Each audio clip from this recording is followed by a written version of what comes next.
ඔයාලට. ඉතින් හැමෝම පරිස්සමින් ඇති කියලා හිතනවා. ඉතින් ගොඩාක් වෙලාවට ගොඩාක් මෙසේජස් මට ඇවිල්ලා තියෙනවා රෙසිපීස් ගැන අහලා ඒවා හදලා බර අඩු කරගෙන. ඉතින් ගොඩාක් ස්තුතියි ඔයගොල්ලෝගේ රෙස්පොන්සස් වලට. ඉතින් මම අදත් ගෙනාවා ඔයාලට ආසාවෙන් රස විඳින්න පුළුවන් තවත් රසවත් බර අඩු කරන ඩයට් රෙසිපි එකක්. ඉතින් මේක නියුටෙලා වගේ චොක්ලට් පුරවපු චොක්ලට් සෑන්ඩ්විච් රෙසිපි එකක්. හැබැයි නියුටෙලා නැහැ. ඒ වගේම බර අඩු කරගන්නත් පුළුවන්. ඔයාලට අතුරුපසක් විදියට ගන්නත් පුළුවන්. ඔයාලගේ ඩේලි කැලරි ලිමිට් එක ඇතුලේ. බලමු මේ බර අඩු කරන ඩයට් රෙසිපි කොහොමද කරගන්නේ කියලා. ඉතින් ඔන්න මේක ප්‍රධාන අමුද්‍රව්‍ය විදිහට පාවිච්චි කරන්නේ ගොඩක් දෙනෙක් කන්න අකමැති ඕට්ස්. ඉතින් බර අඩු කරගන්න උනත් ගොඩක් දෙනෙක් ඕට්ස් කන්න කැමති නෑනේ. හැබැයි මේ විදිහට ඕට්ස් හදාගත්තොත් ඔයාලා හැමදාම උනත් කන්න කැමති වෙයි. ඉතින් මම මෙතන ඕට්ස් කප් 3න් එකයි තව මේස හැන්දකුත් එකතු කරගන්නවා.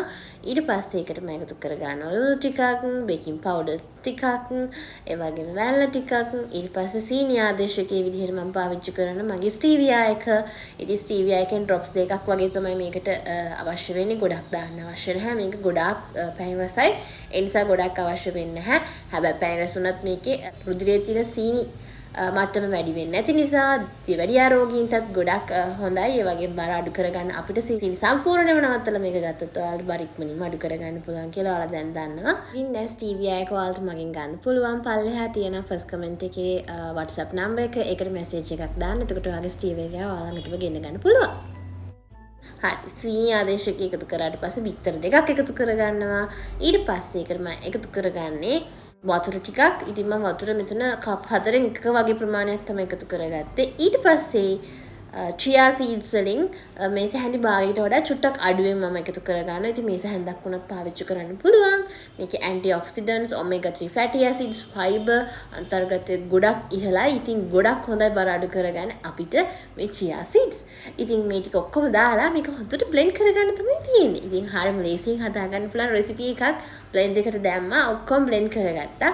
මේ mixture එක ඔයගොල්ලන්ට විනාඩියක් වගේ blend කරගත්තම හොඳට blend වෙනවා. ඉතින් මේ ටික ඔන්න blend කරගත්තට පස්සේ මෙන්න මේ වගේ creamy texture එකක් තමයි තියෙන්නේ. දැන් ඉතින් pan එක heat වෙන්න මේ විදිහට කියලා. පිරිසිදු පොල් තෙල් වලින් තේ හැන්දක් විතර මේකට එකතු කරගෙන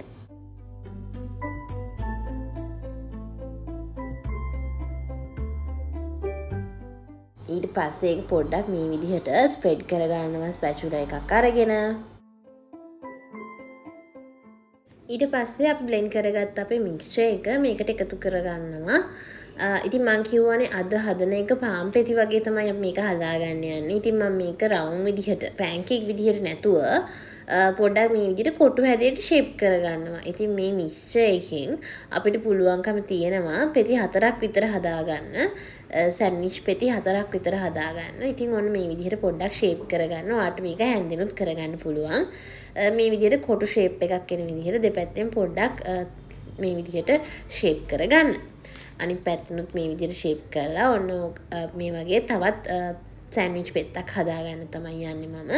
ඒකත් මේ විදිහට බැටර් එක එකතු කරලා මේ විදිහට දෙපැත්තෙන් පොඩ්ඩක් ඇතුළට තද කරලා මෙන්න මේ වගේ පොඩ්ඩක් කොටු ෂේප් එක හදලා විනාඩියක් විතර හොඳට මේ ටික කුක් වෙන්න දෙන්න, පෑන් එකේ ෆ්‍රයි වෙන්න දෙන්න. ඊට පස්සේ මේ වගේ අනිත් පැත්ත දාගෙන ඒකත් හොඳට ෆ්‍රයි කරගන්න මේ පැත්තත්. ඔන්න තව විනාඩි 2ක් විතර ගියාට පස්සේ අපේ සෑන්ඩ්විචස් දෙක හොඳට ෆ්‍රයි වෙලා තියෙන්නේ මෙන්න මේ වගේ. පෑන් එකකින් ඉවත් කරගන්නවා මෙන්න මේ වගේ. ඉතින් මම කියවනේ මේ බැටර් එකෙන් අපිට හදාගන්න පුළුවන් කියලා සෑන්ඩ්විචස් පෙති 4ක්.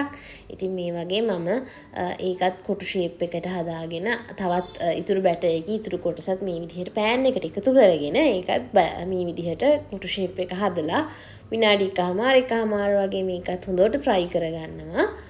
ඕන දැන් අපේ සෑන්ඩ්විචස් ටික රෙඩි. ඉතින් සෑන්ඩ්විච් පාන් පෙති ටික මේ විදිහට ඕට්ස් පාන් පෙති ටික මේ විදිහට අරගෙන මම සෑන්ඩ්විච් හැඩයෙන් පාන් පෙති හැඩයෙන් මේ විදිහට පාන් පෙත්තේ වාටි කපනවා වගේ හතර පැත්ත මේ විදිහට කොටු ෂේප් එකක් එන විදිහට කපා ගන්නවා. ඊට පස්සේ මේක ඇතුළට මම ඩාර්ක් චොක්ලට් ටිකක් එකතු කරගන්න යන්නේ. ඔන්න මම මේ පෙති 4 මැද්දට ඩාර්ක් චොක්ලට් තියෙනවා. දැන් මේක රස්නේනේ. මේක උණුවෙන් තියෙන නිසා මේ චොක්ලට් ටික ඉක්මනට මෙල්ට් වෙනවා. ඉතින් ඒ නිසා මේක මේ විදිහට මේ තියාගන්න. ඔයගොල්ලන්ට පුළුවන් රිස්බරි කියන sugar free chocolate කෑලි ටිකක් අරගෙන මේක තියලා ඒක මෙල්ට් වුණාට පස්සේ උඩින් ආමන්ඩ්ස් හරි මේ වගේ cashews හරි ටිකක් උඩින් දාගන්න. ඉතින් ඔයාලා කැමති නම් පළතුරු එකතු කරගන්න පුළුවන්. උදෑසන ආහාරයක් නිසා මේකත් එක්ක fruit juice එකක් ගන්න පුළුවන්. සීනි දාන්න එපා. sugar substitute එක stevia තියෙනවා නම් stevia දාගන්න පුළුවන්. නැත්නම් sugar නැතුව ඔයගොල්ලන්ට fruit juice එකක් ගන්න පුළුවන්. මේක හරියම රස. ඒ වගේම ඔයගොල්ලන්ට ආස හිතෙන recipe එකක් නැත්නම් coffee එකක් හදාගන්න පුළුවන්. milk coffee එකක් හදාගන්න පුළුවන්. ඉතින් ආස විදිහට රසවත් diet recipes කන ගම ඔයාලගේ ඩයට් එක බෝරින් කරගන්න නැතුව ඩයට් එක දිගටම කරගෙන යන්න මේ රෙසිපීස් ඔයාලට ගොඩක් උදව් වෙයි කියලා හිතනවා. ඉතින් මේ වගේ තවත් රසවත් ඩයට් රෙසිපීස් ඔයාලා ළඟට ගෙන්න ගන්න කවිද ඩෑෂ් එක මගේ YouTube channel එක subscribe කරන්නත් අමතක කරන්න එපා. ඉතින් නියුටෙලා දාලා පාන් කනවා වගේම මේ වගේ dark chocolate පුරෝපු සෑන්ඩ්විච් වගේ එකක් කන්න තියෙනවා නම් ගොඩක් හොඳයි නේද? ඉතින් මම හිතනවා අද වීඩියෝ එකටත් අර ගොඩක් කැමති ඇති කියලා ලයික් එකක් දාන්න කමෙන්ට් එකක් දාන්න තවත් දවසක මේ වගේ රසවත් ඩයට් රෙසිපි එකකින් හම්බ වෙනවා. හැමෝටම සුබ දවසක්.